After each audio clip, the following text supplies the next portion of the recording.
رينات نيمار نيمار نيمار نيمار مع 3 لاعبين. نيمار يعدي لوكاس بيريا ضاع فيها. شنو نيمار؟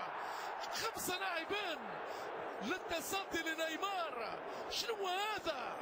شنو هذا؟ يعني هذا يعطينا فكره وانه نيمار لما يلعب في برشلونه لا يلعب مثل ما يلعب في المنتخب البرازيلي، على عكس ميسي. لماذا نقول هذا الكلام؟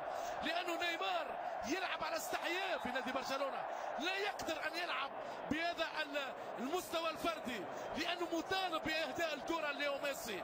لكن لما برشلونه يترك نيمار يفعل ما يريد سيكون نيمار نجم عالمي جديد، هو رقم 1 بعد ليو ميسي، لكنه سيكون نمبر 1 بعد ابتعاد ميسي.